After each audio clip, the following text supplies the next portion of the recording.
Hey! So we've got about 20 minutes. Let's solve Israel-Palestine! The conflict between Israel and Palestine is a multifaceted issue. After World War II, Jewish people were understandably looking for a homeland in the wake of centuries of persecution culminating in the Holocaust. And while this is true, what is often overlooked is that Israel wasn't formed in response to the Holocaust. Its beginnings were in the late 1800s, and in fact, Christian Zionism, specifically regarding Israel and Jerusalem, preceded the Jewish movement.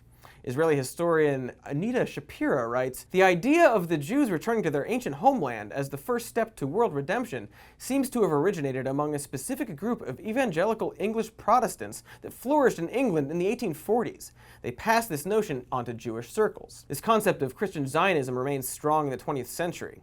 In 1917, British General Edmund Allenby conquered Jerusalem from the Ottomans.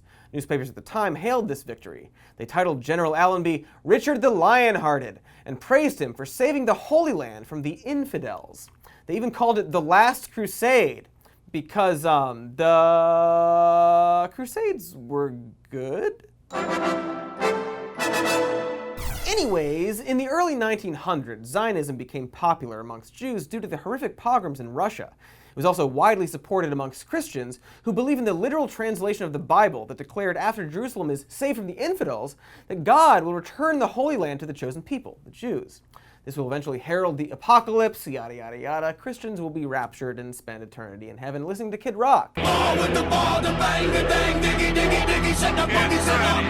name is Kid. If that's not a second coming, I don't know what is. So Christians wanted Jews to settle in the Holy Land because of biblical prophecies, and Jews wanted to settle in the Holy Land because they were sick and tired of being persecuted and killed and stuff. The only problem was that there were already people living there, the Palestinian Arabs. They considered Zionism to be a threat, which came to a head in 1918 after the Mandate for Palestine, a League of Nations mandate in which Britain assumed control and established borders, using the old British tradition of splitting territory by tying a pen to the tail of an excited badger and letting her rip. Palestinian Arabs were also alarmed by the Balfour Declaration, a statement by the British government in 1917 which supported creating a national home for the Jews in Palestine. Also, the Hebrew labor movement solidified their fears, which was a campaign to hire Jewish workers over Arab labor, excluding the native Arab population from economic activity. As you can see, the history of Israel and Palestine has always been fraught. You have the Jewish population who understandably wanted to set up a territory for themselves to evade persecution. Then you had the Zionist Christian British colonialist interests who had little interest in being conscientious and humanitarian. And importantly, you had the Arab Palestinians who understandably saw Zionist settlement and forced economic isolation as a threat to their livelihoods.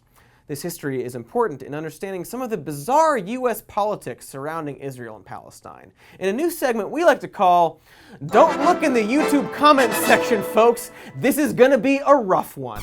So let's talk about the semi-recent controversy surrounding Ilhan Omar's tweets. Ilhan Omar once tweeted in 2012, "Israel has hypnotized the world," and more recently, in reference to why the GOP is threatening to punish those in Congress who criticize Israel, she wrote, "It's about the Benjamins, baby," followed by a musical note emoji. And the accusation is that Omar is making reference to the anti-Semitic tropes of Jews being manipulative and using money to control politics.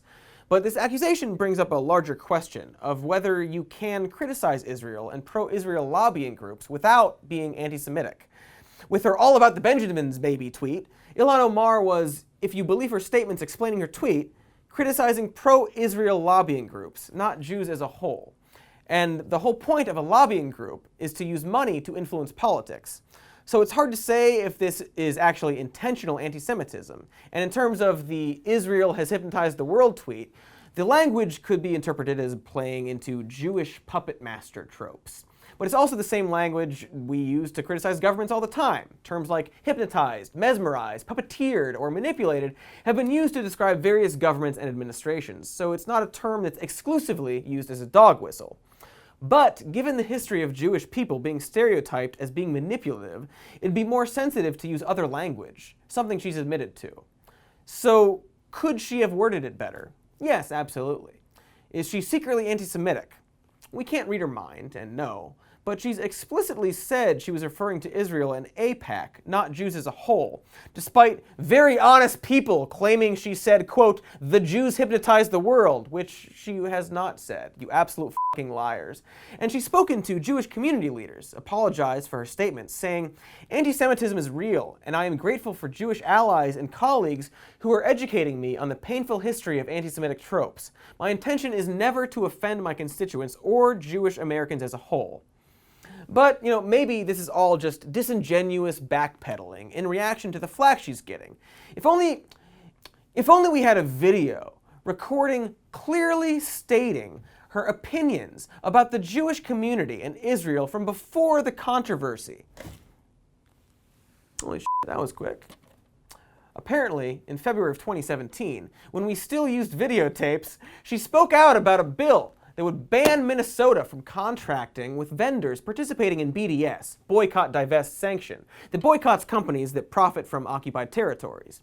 She praised the bill's stated purpose to combat anti-Jewish discrimination, but opposed the part of the bill that would ban vendors participating in BDS, saying it was their right to participate in the protest. Quote, "I certainly never advocate for any type of discrimination. I never will, but what I do advocate for is for all of us to work towards furthering peace in the world. And I do believe that you never get to having peace without justice. We know, and I'm certainly saddened by the rise of anti-Semitism, and I have been part of a community that has been raising funds to support the Jewish community in this time of need. Because as my community is struggling with the particular ban that the president wants to put on us, the Jewish community has been side by side, fighting with us, making sure that we have the resources that we need. Because I think there is a particular connection and brotherhood and sisterhood that Muslims and Jews have. One that is fundamentally based in our shared space and history, our shared land, and one that we will never forget. But what governments do, and what is based in systems, are very different. Due to Ilhan Omar's statements like this, and the fact that Jewish Americans have become increasingly critical of Israel, there are many Jewish groups that support Ilhan Omar, such as Jewish Voice for Peace, If Not Now, and Jews for Racial and Economic Justice. Jewish activist and member of Jews of Color and the Sephardi Mizrahi Caucus, Rebecca Pierce, said, "If our definition of anti-Semitism is reduced to 'are you criticizing Israel?'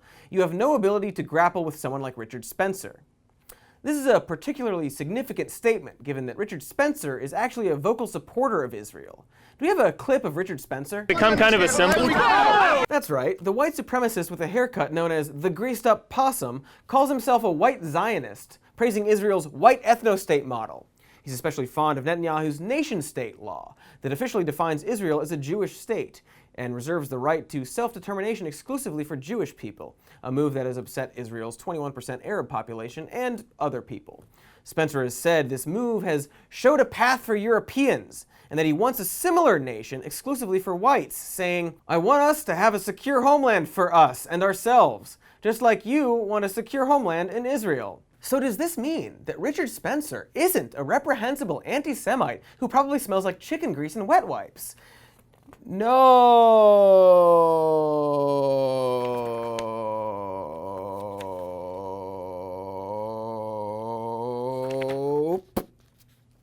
He is still one of those things, saying Jews are vastly overrepresented in what you could call the establishment, and that they're responsible for the fact that white people are being dispossessed from this country. Cool, cool, cool. Do we have that clip of... Become kind of a symbol? Yeah. That's the stuff right there. So some white supremacists support Israel, but it's honestly not fair to use guilt by association. They're a bunch of lunatics whose rantings and ravings deserve as much attention as a negative review scrawled in feces in the bathroom of a Denny's.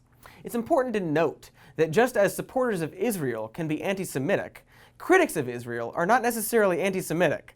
A 2013 Pew study found that 48% of Jewish Americans polled did not think Israel was trying to make peace with Palestine. Of course, some might try to erase Jewish critics of Israel by calling them self-hating Jews, a term which the Jewish person who wrote this episode would like me to say is, quote, actually pretty anti-Semitic. Also, I do hate myself, but it has nothing to do with being Jewish. It's because I stole this joke from Curb Your Enthusiasm. Why are many American Jews and others in opposition to Israel's policies? According to Jewish Voice for Peace, there are humanitarian issues such as the over 250 Palestinian civilian protesters, 41 of whom were children, killed by Israeli forces during the Great March of Return, a mostly unarmed peaceful protest. There's also the charge that Gaza is an open-air prison where the Palestinian inhabitants are denied basic necessities such as medication and water that isn't 98% undrinkable, as well as being denied the same rights as Israeli citizens. There are claims that the reason Israel must fire on protesters, bomb Gaza, and cut off supplies is due to the actions of Hamas. Hamas is a violent, militant, fundamentalist group that has had de facto authority over Gaza since 2007. Hamas is responsible for firing rockets at Israel and has killed 27 Israeli civilians between 2004 and 2014. One of the reasons the casualty rate is so low is due to Israel's massive amount of bomb shelters, the Iron Dome, an air defense system that blows up rockets aimed at Israel. It's important to note that while Hamas has fired thousands of rockets at Israel since 2001, a March 2013 public opinion poll found that the majority of Palestinian civilians do not support the attacks. Only 38% accept their use, and over 80% support nonviolent protest. So while Hamas's violent actions can't be excused, there's a clear mismatch in the power of Hamas's forces and Israel's forces. The Israeli human rights group B'Tselem has been tracking deaths due to the Israel-Palestine conflict and has found that 23 out of 24 conflict deaths have been Palestinian. This isn't to discount Israeli casualties. Every death is a tragedy, but the power imbalance is very clear, and it demonstrates how you can think Hamas is a group of dick-swinging assholes, but still condemn Israel's aggressive military actions towards Palestine, especially when the IDF attacks peaceful protesters. And this isn't just a humanitarian concern, it's practical as well. It seems that support for Hamas only increases following violent conflicts. A 2014 poll conducted by the Palestinian Center for Policy and Survey Research found that support for Hamas's leader spiked from 53% to 62% following a massive Israeli military operation and 50-day war that left thousands of Palestinians and dozens of Israelis dead. Before this, in 2008, support for Hamas had actually started to decline. This seems to indicate that aggressive military operations undermine more peaceful grassroots movements in Palestine and only strengthens Hamas's hold on Gaza. It's weird that people would support the people seemingly protecting them from death via other people. So maybe we shouldn't encourage brash, drastic policies that only exacerbate an already volatile situation. And sadly, now is the part of the episode where we have to talk about president. Ah! You see, the Trump administration is using claims of anti-Semitism to try to suppress criticism of their far-right-wing Israel policy. Under my administration, the unbreakable alliance between the United States and Israel has never been stronger. So before I sign the presidential proclamation recognizing Israel's sovereignty over the Golan Heights, I'd like to ask Prime Minister Netanyahu to say a few words. So what is Golan Heights? Is it a biopic of a guy named Golan who tries to win the Olympic high jump? No, of course not, you fucking idiot! It's actually this occupied territory between Syria and Israel. Here's a brief, overly simplified history lesson. Golan Heights was militarily seized by Israel in 1967 during the Six-Day War with Syria. In 1981, Israel passed the Golan Heights Law, effectively annexing the territory. The problem, this was not done in accordance with international law. The UN still considers it Syrian territory and declares the Golan Heights Law null and void and without international legal effect. Trump's unilateral move in recognizing Golan Heights as belonging to Israel flies in the face of the UN resolution and international law.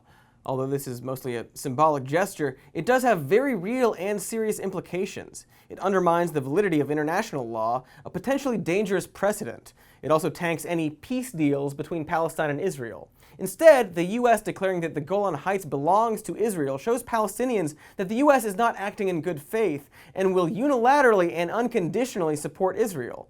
As you can imagine, I totally support the other side no matter what they do is not the best position for a broker of peace to take. If anything, this move only increases tensions between Israel and Palestine, gives propaganda to Hamas, and emboldens Netanyahu and the far-right-wing Israeli government to allow more aggressive settlements, or even to annex part of the West Bank, something he literally said he would do, a move that would at least create more conflict and death, if not an outright war. Wait!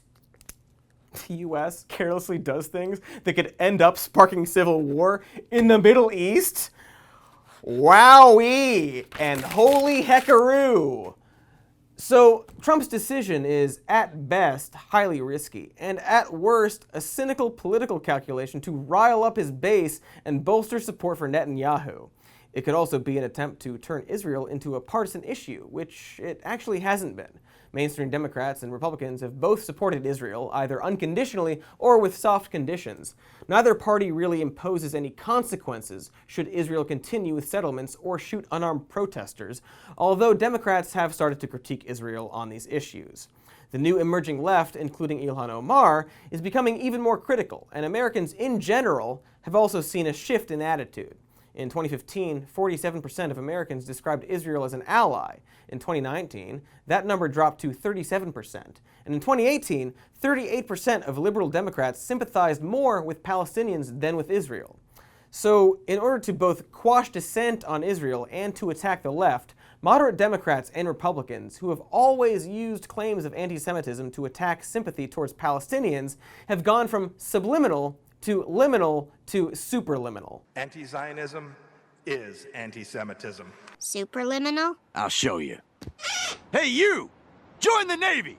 Yeah, all right. I'm in. It's not just the right that employs the tactic of equating criticism of Israel or AIPAC as being anti-Semitic. Chuck Schumer said, "When someone looks at a neo-Nazi rally and sees some very fine people among its company, we must call it out. When someone suggests money drives support for Israel, we must call it out." Not only is it a bit melodramatic to equate neo-Nazis to critics of Israel, it's also ironic given the fact that Schumer made this statement at AIPAC, the largest pro-Israel lobbying group in the U.S. AIPAC itself spends roughly $3.5 million a year promoting pro-Israel special interests. And though that may not seem like a lot, the real money is what's contributed by its pool of wealthy pro-Israel donors. AIPAC functions not only as a lobbying group, but as an organization that helps donors connect with politicians. While AIPAC doesn't directly donate to political campaigns, its donors and the PACs that it helps organize do. And it's estimated that in 2018, these donors spent over $22 million in contributions and lobbying, like a lobbying group. So, pro-Israel lobbying groups do literally spend money to influence politics, and this is not nor should be an attack on Jewish people, who may or may not support Israel, and most of whom have nothing to do with AIPAC. But maybe Schumer and those who call this anti-Semitic are acting in good faith. After all, there really are anti-Semitic tropes regarding Jewish people and money. I mean, there's even bigoted terms like shekels, a Hebrew term for currency, that's been co-opted by white nationalists to be a racist dog whistle hinting at the influence of Jewish money. Although I suppose, nobody in politics would be stupid and hateful enough to actually say, It'll mean you sell 3 extra books, you make 3 extra shekels. hey, at least Chuck Schumer condemned this anti-Semitic statement, and House Democrats issued a resolution denouncing Eric Trump's what they didn't. Yeah, of course they didn't. Well, this is just one isolated incident. Maybe they just missed it. I'm sure there aren't any other examples of conservatives using anti-Semitic tropes like referencing the conspiracy theory that Jewish George Soros is puppeteering forced multiculturalism, the conspiracy theory that motivated the Pittsburgh synagogue shooter.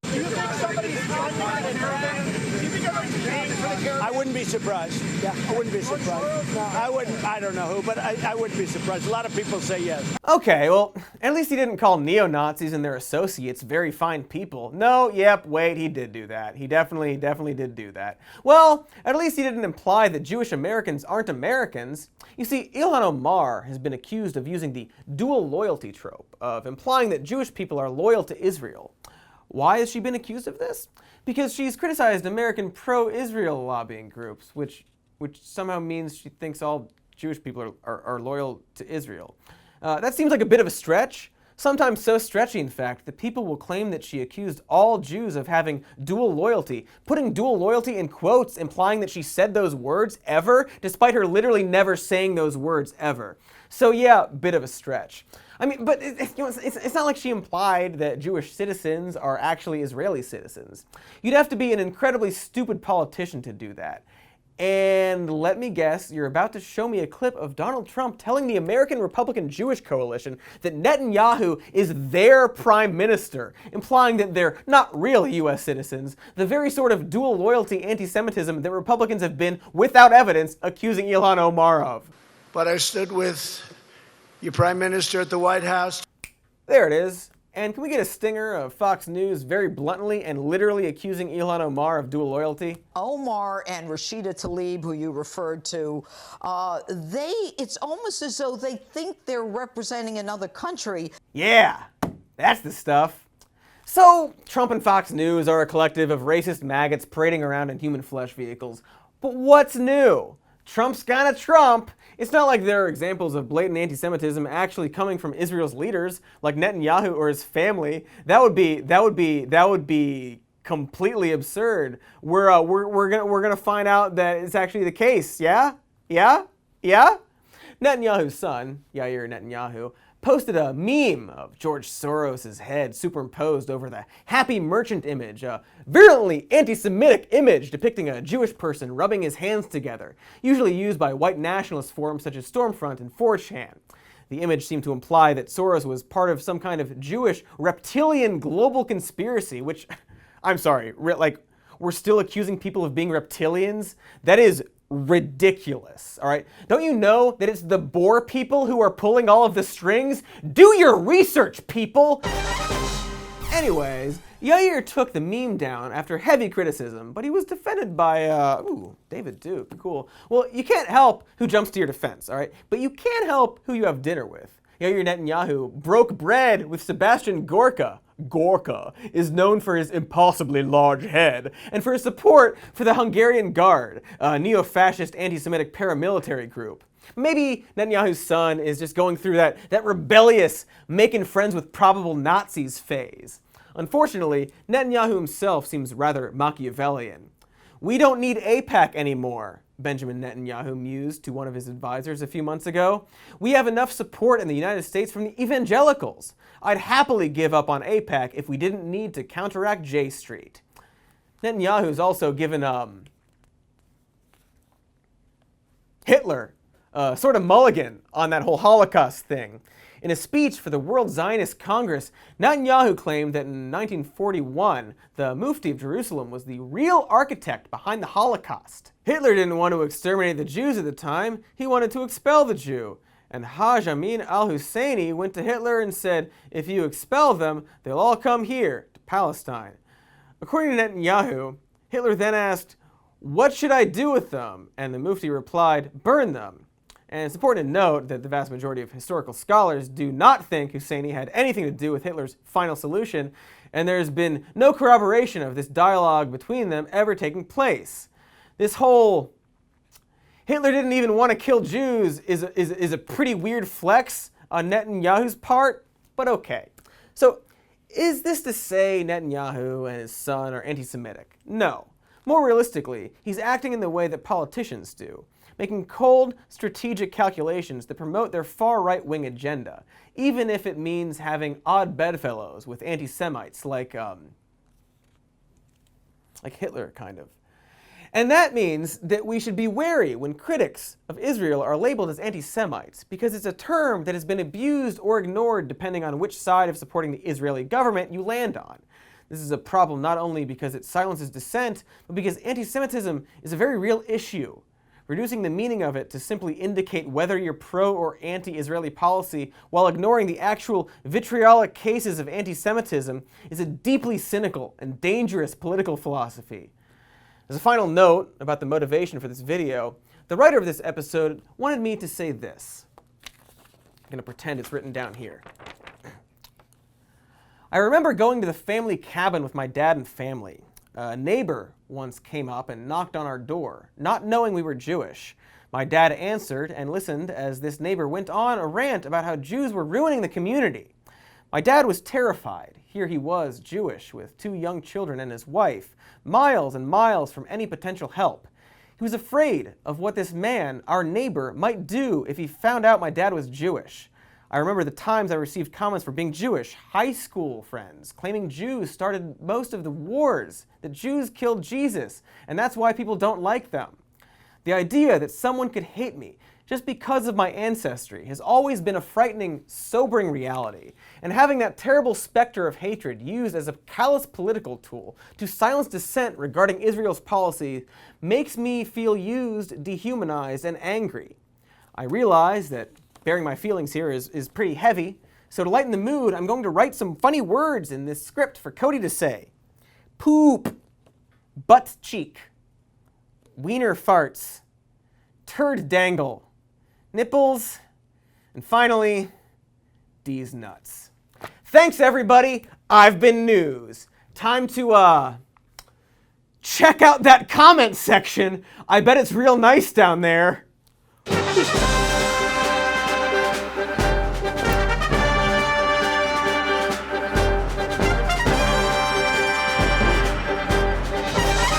Don't read the comments. Hey everybody, thank you for watching. Make sure to like and subscribe. Don't leave a comment and listen to our podcast, Even More News. Check out our patreon.com/somemorenews if you'd like to support us. And don't read the comments.